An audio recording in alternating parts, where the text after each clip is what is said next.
Welcome, ladies and gentlemen, boys and girls, to the most magical podcast in the Midwest, starring USA Today best-selling author J.B. Michaels and his more successful wife, Ashley Michaels. And now, your host to the most magical podcast in the Midwest. Hey, thank you, announcer. I'm J.B. Michaels, USA Today best-selling author of many books. Very excited because I cracked the plot for book 7 of the Chronicles of the Order, Ash. Wow. I cracked it. And oh my, it's going to deliver. It's going to deliver. Sounds pretty exciting. I'm telling you right now, it delivers. It will deliver. Do you think it will deliver? I think it's a really good epic finale that I've cooked up. Cooked up. Okay. Conjured up. Great. Plotted out. Love it. Yes, I'm very pumped about it. Yes, this is the 51st episode of the Magic in the Midwest podcast. Welcome, everybody. Welcome. Yes. And Ashley, how's it going today? It's going real good. Good. Yeah. Good. It's a good day. I already ate, so yeah, full. Food is good. Yeah. Yeah. I'm happy. Especially for you. Yeah.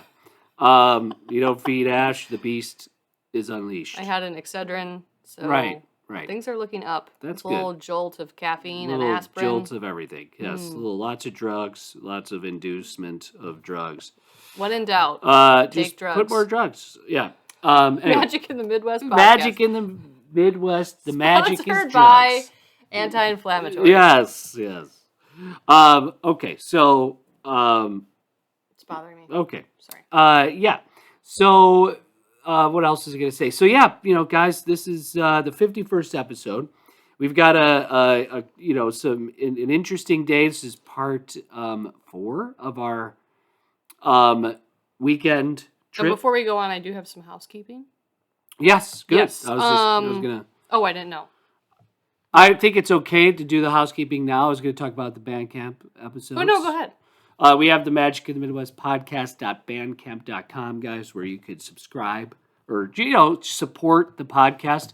Lots of great content, double the Fs, on Magic in the Midwest podcast.bandcamp.com. So please check that out, Do for it. $3 a month. Yes. Less than $1 a week, All right, okay, go ahead, Ash. What do you got to say? I just wanted to touch on real quick our connection with our partnerships. Yeah, that's a better word. Yeah.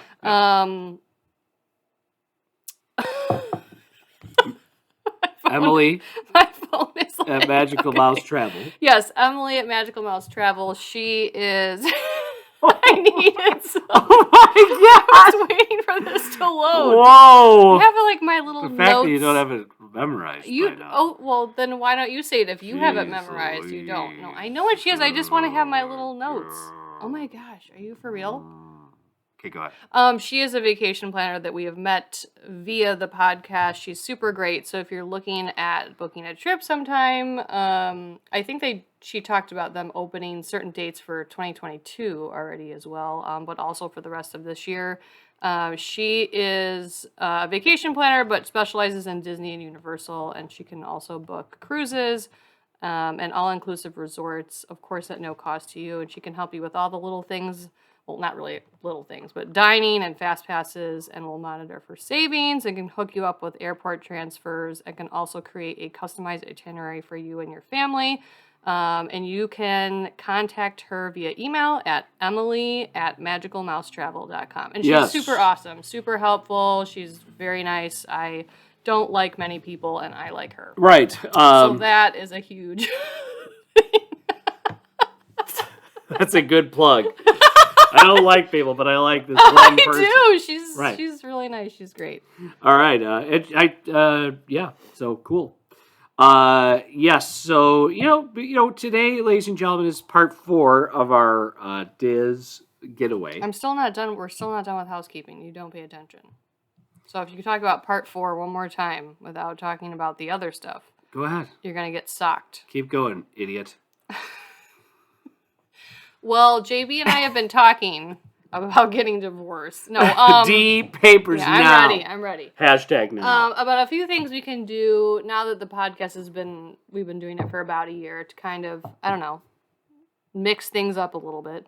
And one thing that I think a lot of Disney fans like hearing about is other Disney fans' stories about Disney, right? I mean, that's part of the reason why you listen to the podcast. Yeah. It's part of the reason why you connect with other Disney people. And being a Disney fan. Being a How Disney you fan. became a Disney fan. And definitely people like that podcast of ours where we talk about our initial Disney snories. Snories. They're so good that you're Our falling Disney asleep. stories. Oh my Lord. That would be with JP. What is happening? JP. Disney snories. Disney stories. So we're thinking about adding into some of our episodes, like having a guest. You know, if you're interested, that could be you. We could interview you and talk about, you know, your first trip with Disney or how you came to love it and why it's important to you. And it doesn't have to be a long segment, but we're thinking about adding that in. So if this is of interest to you, you could email us at magicinthemidwestpodcast@gmail.com. Right. And yeah, you could share your story and become famous like us. Yes. No, seriously, if you want to become part of the podcast, it wouldn't be long, right? It would just be a shorter segment. Depending on how well the conversation goes, if it keeps going, of course, we'll keep it going. But we would just like to. I love to hear, like Ash said, you know, it's really a neat. Everyone comes at Disney from a unique perspective, right? You come at Disney from your own experiences, either with your family or maybe not with your family. You know, some people develop fandom later in life, like me. You know, right? Like Ashley, and you know, some people thought before that this is just not their thing, and you know, I'm just that's lame, and I don't want to deal with that. I'd rather just go whatever, do something else, which is fine, but. What's really great is mining those stories and what about Disney brings you back, keeps you coming back and listening to Disney podcasts like ours. And like what about it interests you, and what about it hooks you? And we just feel like that would be a fun showcase for the podcast. Because Magic in the Midwest is really, again, we love talking about it. We're, fans first, really. And we just want to share that love and that story with other people because it's something that connects us, right? And I think that's something that people need, especially, these days, connection is really key. I know for us, we started this podcast almost like a year ago. It's literally coming to the year mark right now. This is 51. Mm-hmm. For Ash and I, this helped us through a very difficult time, in the world, right? We decided, let's do this. Let's just start this now. Yeah, it was, basically, it was the beginning of the shutdown. Right, yeah. Yes. And we really have, it's something, Disney is something that we've always loved. And, we've watched like countless Disney videos and Disney parks videos, and there's playlists on YouTube of just resorts that we watch over and over and over again. Mm-hmm. We like to have it on in the background. Right, It makes us feel, the music I have memorized in my head, right? So it just kind of, it's something positive that we share with each other, but we also want to share that, more specifically with people, our fans and people that listen to this podcast. And,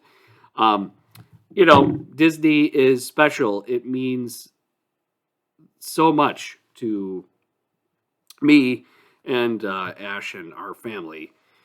And that connection goes back generations, right? So kind of like how, in a way, fandom is something that I think is really, it's a healthy thing for families and for people in general. Like when the Cubs won in 2016, like, my mom and I watched it together. Mm-hmm. And the person we were thinking about was my grandfather and her dad, mm-hmm. who was the biggest Cub fan in the world. And he never got to see them win Yeah. a World Series. He got to see them win, like pennants, and win Games. You know, win win some games. But it was really what made the 2016 World Series that much more special. That shared love. Is the shared experience, right? Yeah. The shared love, the shared dedication. And that's what we want to bring to the podcast, because I think it's really a great thing to talk about. Well, it is. We all have, like, I have that moment in front of the castle, and I feel like whether you've had that moment or not, you can almost feel what I'm talking about. It's this. Well, and I don't want to spoil this one, but one of our friends had never been, and was she was an adult as well when she went. She's never been, and she's sorry, her son is being super loud. So she went, and she like sort of begrudged it, like the first 4 days or so, she said.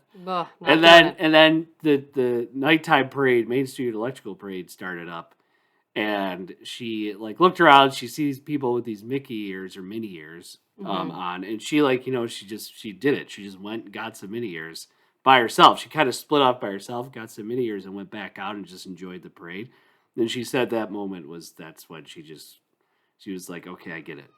Like just some little things like that. Like just like she's like, okay, I get why this place is so magical and awesome, because what happened in that moment, I think she allowed herself to be a kid.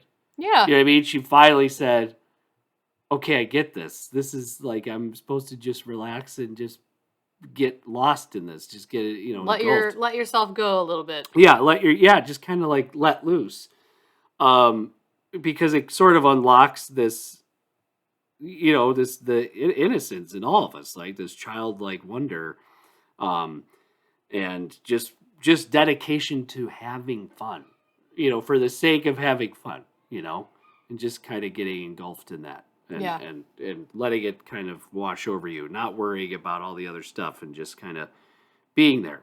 That was something I noticed your mom said too. She's like, it literally is a different world. Like you come here, you're just relaxed. You're just and one thing about being there with Mom too is that a lot of the things she was pointing out were things that I remember noticing the first time, just like sight lines and just like plants and different ways, just things that take a lot of hard work and detail and planning that you kind of just come to expect at a certain point after you go back all the time. But it was really great to see her and my dad kind of react and have those moments for different reasons. Right. But it was cool, and I feel like everyone has a story like that. Yeah.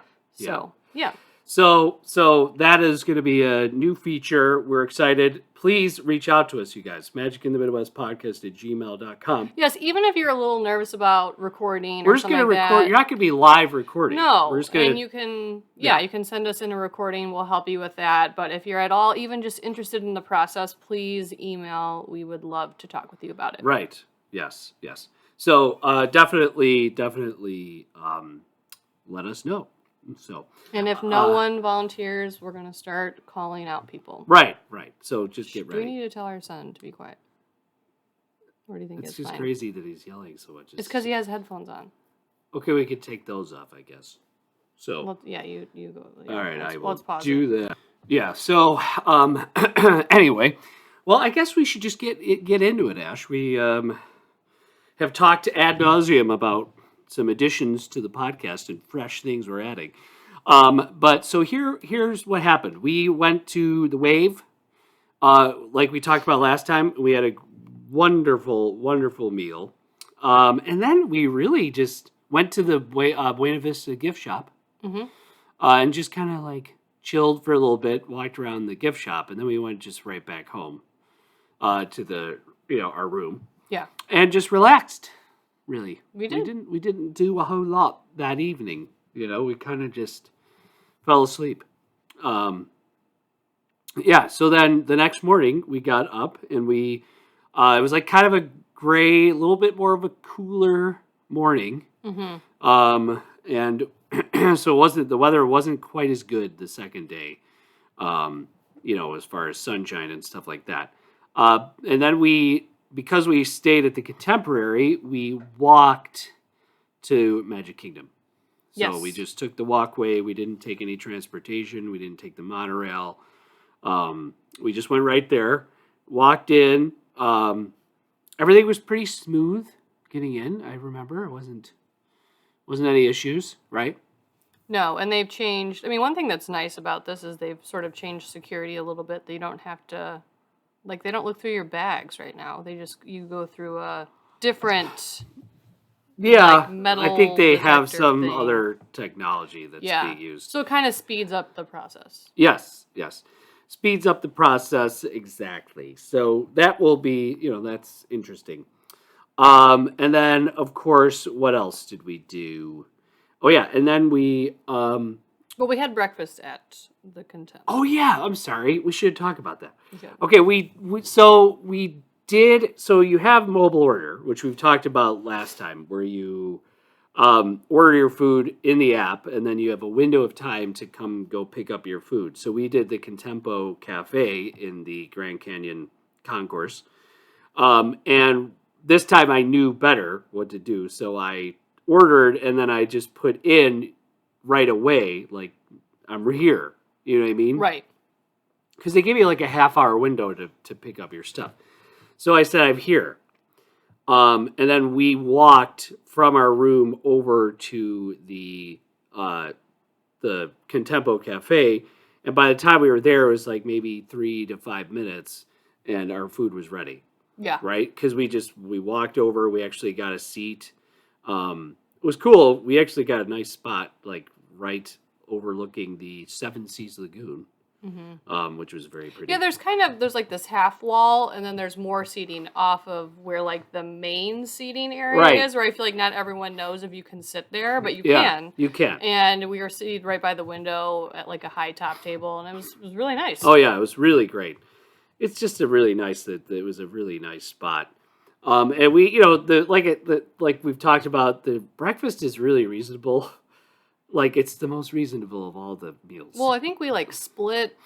It's a big breakfast basically, and Yeah. it didn't cost us much. We had a big, you get a lot of stuff. So Yeah, we all kind of just bacon shared and it. eggs and A Mickey waffle or Right, two, and right. then put those potatoes. yeah, really good like hash brown potatoes type of thing. Like wedged potatoes. They were really good. And then we ate there, and then we kind of made our way down, and we just walked over. It was like spitting rain a little bit, right? Yeah. It was sort of like misting. It wasn't super bad, but it was a little wet. We walked over, got in. Like Ash said, the security's, they've I don't know, they must have something to measure it or look through it. Because you're still going through security. It's not like, I wouldn't say it's relaxed. I think there just must be, No, it's just they've changed the way they do it. That's all. yeah. And then you go in, and we went right over to, and then we saw the castle, and Ash has thoughts about the castle. Have we talked about that? I feel like we did a little bit, but I can touch on it. I don't want to go on and on about it. Well, just do a little bit. 'Cause there's some news on the castle, is why I'm saying. Right. So for the 50th, they have already, like, they've had it this way for most of 2020. They had it, the top of the castle was sort of painted this light pink color, kind of like the Disneyland castle, Yeah, right? yeah. And then there was some gold trim put on it, and then the turrets, or whatever you would call those at the top, are like this iridescent blue color. And I wasn't sure how I would feel about it until I was there in person. Right. And I'll be honest, it's just your own opinion. Everyone has their own opinion on it. I always felt like the castle was a little lackluster during the day. I loved it at night, but during the day I was kind of like, ugh, it just looks gray. I like the addition, personally, of the pink and the gold. I do not think the iridescent blue goes with the rest of it. And I know you're going to say that they're changing that. But that was the part where I was kind of like, why are you... Well, there goes my news. I was all excited to add to this. You just Oh my gosh! Shut up. He did it as an aside, just like a. Yeah, but there's throwaway. other things that they're gonna do to it too. I don't feel bad. You're a moron.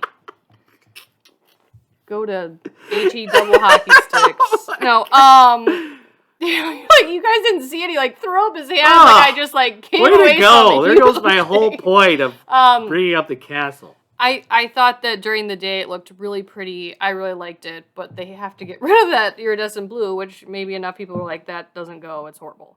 But JB felt differently. You weren't crazy about the pink. You felt it took away at night from certain lighting aspects, and I do understand that. But yeah, I mean. So they are, yeah. So they're getting rid of the iridescent, really bright blue and just painting it the blue it was. So. I don't even know if that's better. I feel like it just needs to not be like a royal blue. That's not going to go either. So I think they're just getting rid of it needs to be like a sky blue. Who is on this? I don't know. They need to whatever. Whatever. To me, I mean, it's not that big of a deal. It's not like the birthday cake. You know what I mean? No, it's not. Small changes. I don't think it's really make or break your trip. Walking into Magic Kingdom in the morning wasn't that bad. It didn't feel super busy yet. But as the day wore on, now this was a Saturday, as the day wore on, it did feel busier in the park because it was a Saturday. And it's weird. In a normal time, Saturdays aren't bad usually. In a normal time. But because of the last couple of years, I think, not only because of, our current situation, but there's been a huge influx of people living in Central Florida, moving to Central Florida. So I think, I'll be honest, I think maybe from this point forward, weekends are going to be busy, just busier, kind of like how it is at Disneyland. During the week is not so bad, and then. Now, I'm going to say that, I mean, you're saying you felt like it felt busy. I didn't feel like it felt that busy. I mean, we've definitely been there where it's felt Kingdom's busier. Always busy. But I also feel like it's part of that compared to Hollywood Studios. It's the way the park is set up. There's areas that are more narrow, and because the lines have to be extended way out from where they normally are, it was making those walkways feel even more narrow. Yeah. So I think that was part of it. Because whenever we were in a store, I felt like there weren't a lot of people in stores or anything. It was just like these kind of crowded walkways that I think was contributing to that feeling. Now, it definitely felt more crowded. When we got lunch, it was at a prime time to get lunch, and you could sit at every table. So it was really crowded. But not really. You know what I mean? Because people were super spaced out. It's just that you couldn't use every table in the cafeteria. Right. So, yeah. So the first ride that we went over to Pirates of the Caribbean. Mm-hmm. And besides the fact that they space you out in the boat itself, Pirates is pretty much the same. Like there's no like plexiglass or anything. No. There's no like on Rise of the Resistance or anything. There's no super duper it doesn't really alter the ride, is what I'm saying. Right. Yes. Except for the fact that you're just not in the boat with a huge amount of people. Okay, so Pirates was great. Of course, we loved it. That was it's my favorite ride. So it just wouldn't be right to go to Magic Kingdom without going to Pirates. And then we took a walk over to Big Thunder, went all the way through the line, and Harrison freaked out. Did not want to go on it. He freaked out. He really did. That was his only, difficult moment, I think. Well, and the thing was, the day before, I had talked him into going on Slinky Dog, and he liked it. I knew it was, too early in the morning. I thought maybe if we got a few more rides under our belt, I could sort of get him to go on, but we just tried to, because we did Pirates, we just tried to because we're right there. It's like Adventureland, Frontierland are right Splash next to each Mountain, other. he definitely did not want to do because he can see the huge drop. Right. So we didn't do that one. Plus, it was still a little chilly and rainy, so we weren't super inclined to go on that anyways at that time. Yeah. But yeah, we probably could have gone back to Big Thunder and he might have done it, but we decided to move on to Haunted Mansion, which is one of his favorites. Yes, yeah. So then we hit up Haunted Mansion, and Haunted Mansion is very different. Yeah. Okay, so whereas Pirates, there's really no difference right now. Haunted Mansion, because of the restrictions and the the state of the world we're currently in, the stretching room is not at all working. You're not being put into the stretching room. You walk right through it. And so it's so really like a big part of the experience of the Haunted Mansion is taken out, which I think like the stretching room is such a great like introduction to the ride and just part of the overall experience. So now, obviously, it doesn't really take away from the awesomeness that is the Haunted Mansion. I mean, you still go on the ride, and it's still great. Mm-hmm. But that is a big thing. It did feel really weird, like Not going just to like walk past it. It did. It felt like, oh wow, this is strange. Just walking right through the room. The portraits are obviously still there, and it's. It's the nice thing about Haunted Mansion too is because of the way the ride is. There's not like empty doom buggies. You know what I mean? Because you're already spaced out, so they can pretty much run the ride at full capacity. Yes, which is nice. Yeah, so I mean, you're just rocking and rolling on your doom buggy, and you go through, and of course it's still great. There's no real issues with Haunted Mansion, other than the fact that it did again feel a little bit less immersive because. I mean, if you didn't know any better, I guess you wouldn't know any better. But because we know better, right? It was, and most of you listening know better. That whole experience of the stretching room and the ghost host and the introduction of everything is not really there. Like you said, I feel like it does take away, but at the same time, I think right now, for me, I was like just so happy to be there. I get it. I mean, right? Because they kind of jam everyone in that room. Yeah, it would slow down the line a lot because of how long you're in that room and stuff. Right. But I was willing to just be like, okay, well, we're not doing that because, we can't do it. And I still get to go on the ride. And, you're just thankful for that. Yeah. But yes, it does, you realize how much of it is like a fun anticipation. It's a little spooky in there. There's always some kids screaming. Right. Which is great. Yes. And then after that, we went into Fantasyland, and what awaited us was by far the longest wait of our entire trip. Which was Small World, which is surprising. But literally, that was the longest wait. And that was, 45 minutes? I don't think we waited that long. 35 minutes? Maybe we did. A half hour. Yeah, so so we waited a decent amount of time for Small World, but of course, it's a Small World, and it's awesome. Small World wasn't really that impacted, other than, again, spacing out in the boat. That's why it took longer, because you're not loading as many people. Plus, it was raining at the time too, so it was we were rained on, and then we got inside. We were outside a little bit in the turns, in the turns because of the distancing, and then we got in, and it was fine. But yeah, I mean, Fantasyland, no matter where you go and what you're doing and what time you go to Disney, it's just jam-packed. When we were looking out from the Small World line, like right what JB was talking about, like kind of right when we got underneath the awning or whatever, if you looked out, you would have thought this was a normal day in Fantasyland. And a lot of that was due to, again, the line having to be spaced out and being out into the walkways. Yeah. But it appeared to be a normal day in that area of the park for sure. Mm-hmm. Even though people were in the line pretty much doing, like, standing on the markers. But it looked busy. It did. Yeah. It did. And, it's,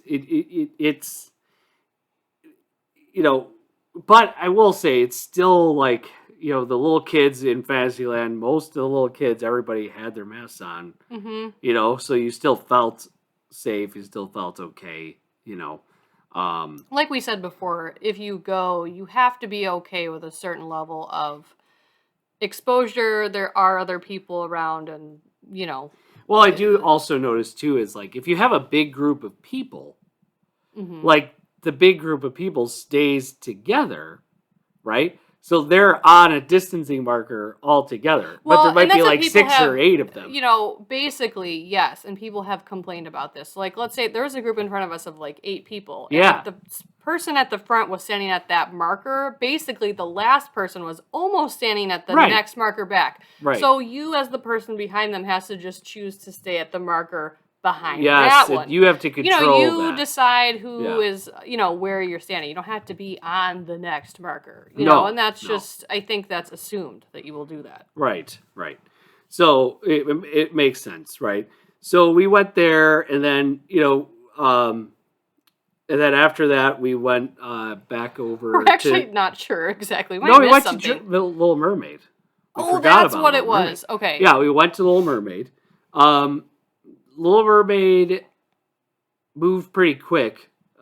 We actually moved through that line. I feel like we kind of just like walked through it. Yeah, we kind of just went right through, because it's such a high capacity ride. Again, like Haunted Mansion. Yeah, it's just an omni mover. Yeah, it just keeps going. So love that ride. I mean, it's just a really quality, good time, and like a neat kind of old school type of ride. And then, of course, after that ride,